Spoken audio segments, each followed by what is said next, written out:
Israel और Hamas के बीच 7 अक्टूबर से युद्ध चल रहा है। इसकी शुरुआत हमास के इजराइल पर अटैक से हुआ था।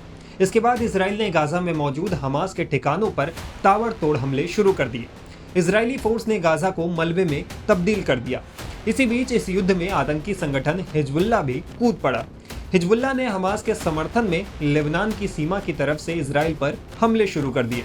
इसके बाद इजराइल ने हिजबुल्लाह के खिलाफ भी एक्शन शुरू कर दिया, लेकिन अब तक लेबनान की तरफ से इजराइल में हमले रुके नहीं हैं। शनिवार शाम एक ट्वीट में इजरायली डिफेंस फोर्स ने बताया है कि लेबनान की तरफ से इजराइल में 9 रॉकेट दागे गए हैं। जवाब में इजरायली फोर्स लॉन्च साइट्स को निशाना बना रही है।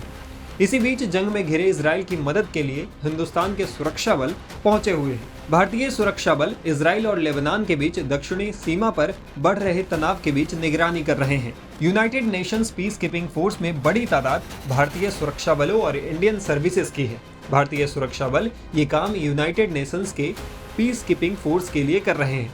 इससे पहले बताया जा रहा था कि दक्षिणी लेबनान में करीब 900 भारतीय जवान तैनात हैं। ये सभी जवान लेबनान में संयुक्त राष्ट्र के अंतरिम फोर्स के रूप में तैनात हैं। बता दें कि 7 अक्टूबर को इजराइल ने हमास पर हमला किया था। इस हमले में इजराइल के करीब 1500 नागरिक मारे गए थे, जबकि हमास ने करीब 120 लोगों को बंधक बना लिया था। जवाबी कार्रवाई में इजराइल ने गाजा में ताबड़तोड़ हमले किए।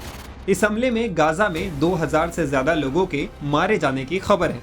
इसी बीच हिजबुल्लाह और इजराइल के बीच एक नई जंग शुरू हो गई है। हिजबुल्लाह के हमले में एक इजरायली ठिकाना तबाह हो गया था।